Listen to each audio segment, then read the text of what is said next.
दोस्तों, आज की कहानी है ननंद जी अब दूसरी शादी से भी तलाक लोगी तो कहाँ जाओगी।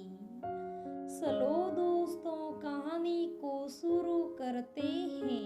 शाम को सभी इकट्ठे चाय पी रहे थे कि अचानक निमिता की ननंद गुंजा ने कहा, माँ मैं अपनी सहेली के यहाँ जा रही हूँ, 2-3 घंटे में आ जाऊंगी। निमिता की सास ने कनखियों से निमिता की तरफ देखा और गुंजा को जाने की अनुमति दे दी। मानी मन वह जानती थी कि अगर गुंजा को मना भी कर दे तो वह रुकने वाली नहीं। गुंजा को किसी न किसी बहाने हमेशा घर से बाहर घूमने रहने की आदत थी। ऐसा नहीं था कि निमिता की सास को ये सब अच्छा लगता था या वह गुंजा को मना नहीं करती थी, पर हर बात को लेकर हंगामा करना गुंजा की आदत थी। ऐसे समय में निमिता की सासू माँ अक्सर चुप हो जाया करती थी। कई बार तो वह ऐसे जवाब देती कि सासू माँ की आंखों में आंसू आ जाते, जो निमिता को अच्छा नहीं लगता। इस बारे में जब उसने 1-2 बार अपने पति रघु से कहा कि वो लोग उसकी गलत बातों का विरोध क्यों नहीं करते, उसे समझाते क्यों नहीं, वह कहते उस बातें तुम नहीं जानती, उसमें तुम नहीं पढ़ो तो अच्छा है। यही नहीं गुंजा किसी न किसी बात को लेकर निमिता को अपमानित करने का मौका ढूंढती रहती। जब भी कभी निमिता रघु के साथ घूमने जाने या मूवी देखने का प्रोग्राम बनाती तो गुंजा कभी सर दर्द तो कभी पैर दर्द में मौस का बहाना बनाकर इतना हंगामा करती कि रघु उसको लेकर परेशान हो जाते और फिर थोड़ी ही देर बाद सब सामान्य हो जाता। ऐसा नहीं था कि घर में उसकी इस आदत को सब पसंद करते थे, पर ना जाने वो क्या बात थी कि कोई भी खुलकर बोल नहीं पाता। हाँ, अलबत्ता निमिता के ससुर इस बात पर उसकी खास सास को खरी खोटी सुनाते, पर वह कहती भी क्या। जब कभी निमिता अपनी सासू माँ से गुंजा के बारे में कुछ कहना चाहती तो वह कहती, अब तुम भी मुझे सलाह मत देने लगना। निमिता ने अपने घर में कभी बड़ों का अनादर नहीं देखा था, उसे बड़ी हैरानी होती थी जब गुंजा देर रात लौटकर घर आती और कोई उससे कुछ ना पूछता। बात बेताद गुस्सा करना और अपने बड़ों को जवाब देना तो जैसे उसकी आदत में शुमार था, पर गुंजा जब कभी भी निमिता के साथ कोई बदतमीजी करती तो सभी उसके पक्ष में खड़े होने के बजाय गुंजा का ही साथ देते। जब कहीं उसकी शादी की बात होती तो वह शादी के लिए साफ इनकार कर देती। एक बार निमिता बाजार में कुछ खरीदारी के लिए गई तो उसने गुंजा को किसी अनजाने व्यक्ति के साथ स्कूटर पर जाते हुए देखा, पर इस बारे में उसने घर आकर किसी से कुछ नहीं कहा। उसे पता था कि उसे इस बात का भी नकारात्मक जवाब ही मिलेगा, रोज की तरह ही।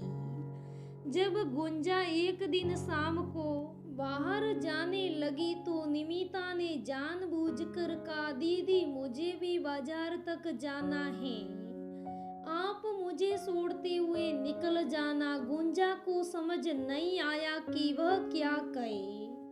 उसने धीमी आवाज में कहा, ठीक है। वे दोनों रिक्शा ढूंढी रही थी कि अचानक वही अनजान व्यक्ति स्कूटर लेकर सामने आ गया और गुंजा से कहने लगा, चलो बैठो, कब से इंतजार कर रहा हूँ।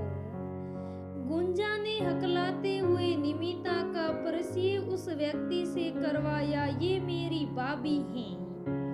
और ये संजय, हमने साथ में ही संगीत विद्यालय में संगीत सीखा है।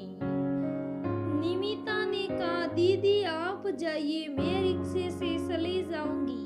रात में जब सब खाना खाने बैठे तो गुंजा चुपचाप थी। उसने खाना भी ठीक से नहीं खाया और खाने के बाद बिना किसी से कुछ बोले अपने कमरे में चली गई। 2-3 दिन हो गए, गुंजा घर से कहीं बार नहीं निकली और एक दिन मौका पाकर उसने नमिता से कहा कि भाभी आपने किसी से कुछ बताया तो नहीं, मैं संजय से प्यार करती हूँ और मैं संजय से शादी करना चाहती हूँ। नमिता ने कहा, उसमें क्या दिक्कत है, मैं माजी से बात करती हूँ। गुंजा ने कहा कि नहीं भाभी, वो नीची जाति का है और उसे इस घर में कोई पसंद नहीं करता। शादी की बात तो बहुत दूर की है। मैंने संजय की जॉब के बारे में पूछा तो गुंजा ने बताया कि उसकी नियुक्ति संगीत प्राध्यापक के पद पर एक कॉलेज में हो गई है, पर अभी उसकी ज्वाइनिंग नहीं हुई है। मैंने बहुत सोच विचार के बाद रघु से बात की तो उन्होंने कहा कि हाँ, मैं सब जानता हूँ और ये भी जानता हूँ कि पापा इसके लिए कभी राजी नहीं होंगे।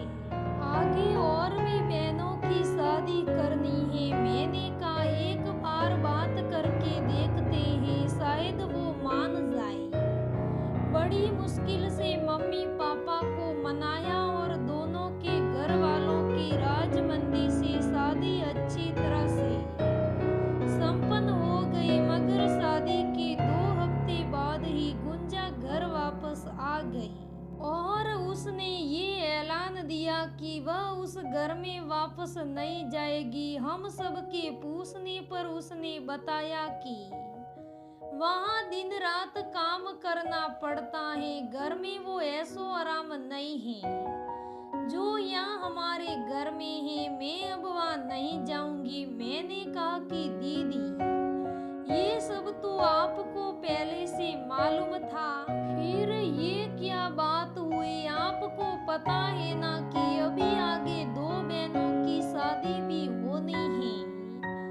उसने जो कहा उसे सुनकर नमिता हैरान रह गई। उसने कहा, भाभी आपने ही मेरी शादी जबरदस्ती करवाई है। मम्मी पापा भी इसी शादी के खिलाफ थे।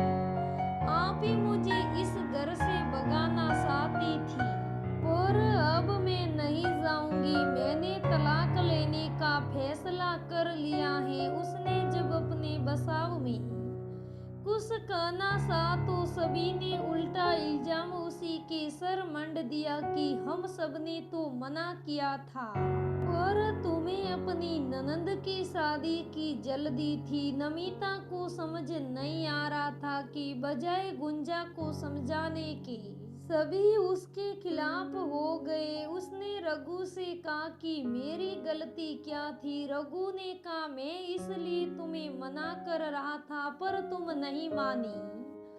वो अपनी पहली शादी भी इसी तरह तोड़ चुकी है। मैं घर में सुख शांति चाहता हूँ। उसे हैरानी हो रही थी उन लोगों के दोहरे मापदंड पर कि उसे तो हर बात पर एक अच्छी गृहिणी होने के उपदेश दिए जाते हैं कि संयुक्त परिवार में ही रहना चाहिए, एक अच्छी पत्नी की तरह। पति को खुश रखो, सर पर पल्लू रखो, रोज मायके क्यों जाना, आदि आदि। पर आज अपनी बेटी के लिए सारे मापदंड बदल गए। उसकी हर गलती भी जायज है। ये बहू बेटी को लेकर कब तक हम दोहरे मापदंड का शिकार होते रहेंगे? यदि आपको लगता है कि यही भेदभाव दूर होने चाहिए तो हमें इसके खिलाफ आवाज उठानी चाहिए। दोस्तों, ये कहानी कैसी लगी मुझे कमेंट करके जरूर बताइएगा। अगर कहानी अच्छी अच्छी लगे तो लाइक करना, शेयर करना, मेरे चैनल को सब्सक्राइब करना। धन्यवाद दोस्तों।